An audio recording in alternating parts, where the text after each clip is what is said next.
Hey, Global Village. Okay, I want to speak to a very disturbing aspect of the human condition, which there are two very tragic and in your face examples of that I want to give. And that is our ability to invert reality based on our own personal bias.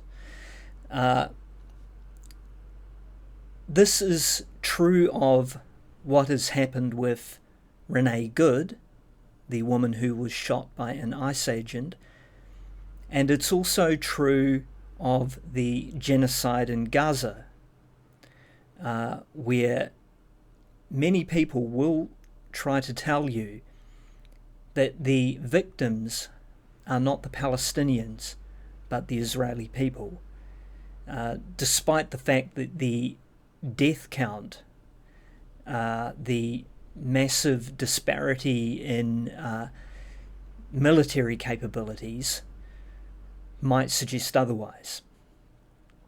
Now, in the case of Renee Good, people are using two particular tactics to defend what ICE did, and I just want to explore those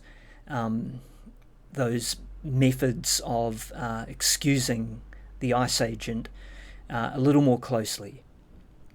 So the first one is that they claim Renee Good used a deadly weapon against the ICE agent and that he was simply defending himself.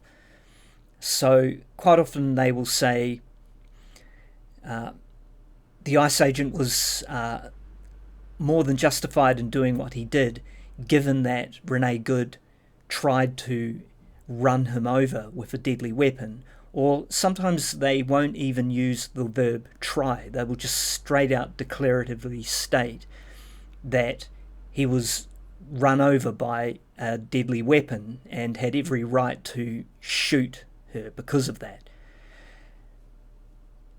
This is quite interesting because I don't think it matters how charitable I try to be when I analyse the video recording of Renee and her partner who had just got into the car and then attempting to start to drive away. There is simply no way I can look at that and claim that she was attempting, much less actually succeeding in running him over. If she had indeed run him over, he has the most remarkable powers of recovery I've ever seen. There are claims that he was limping directly after that incident, but the videos I've seen of him walking around, he was walking around just fine, in quite an animated way, actually. He didn't look remotely injured.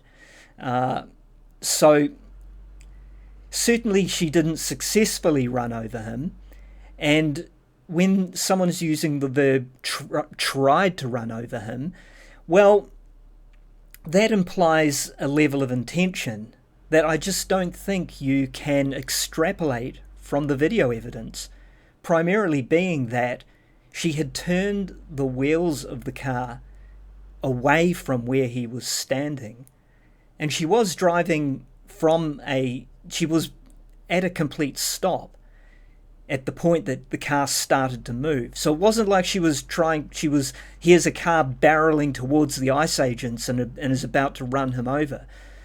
That is not what is happening here. And I just want to talk a little bit more about the moments leading up to it, because I think you can construct, if you're going to try and construct what her intention was, I think you can come up with a very different story based on everything that happened prior to that moment.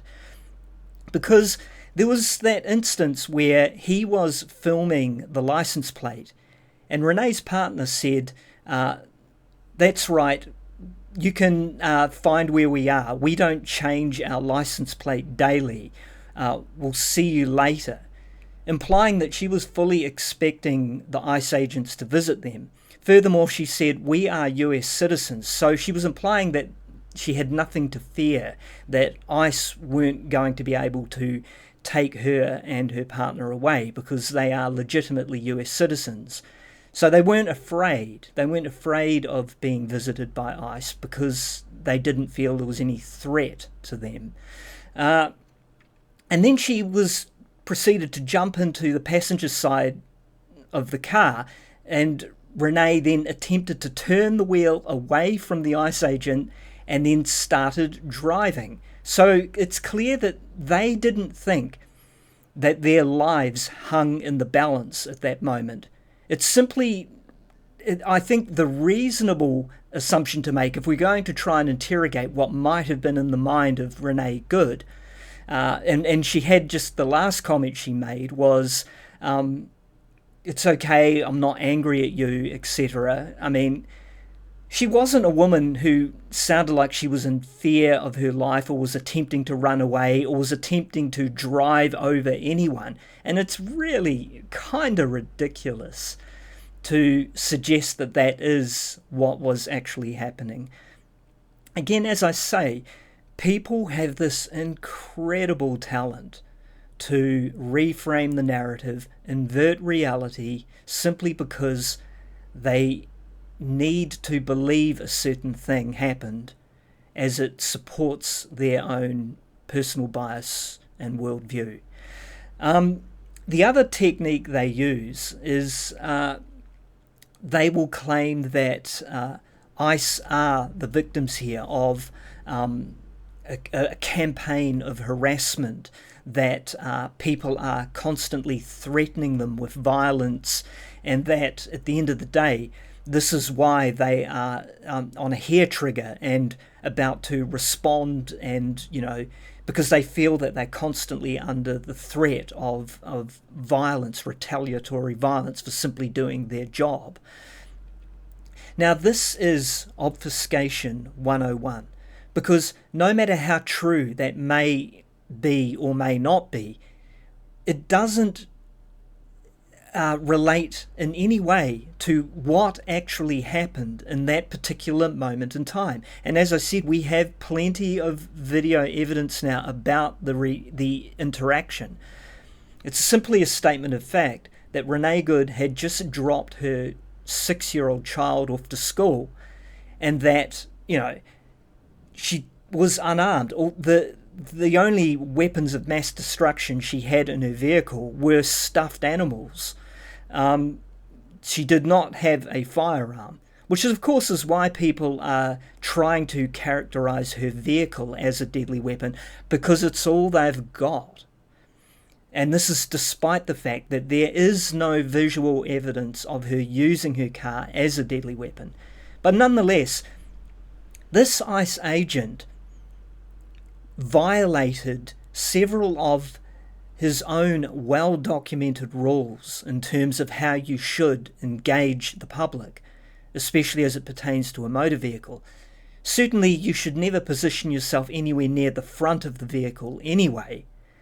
Not that he was standing in the front of the vehicle, but he was standing at the left front side of the vehicle and then was relocating himself to the side door of the vehicle.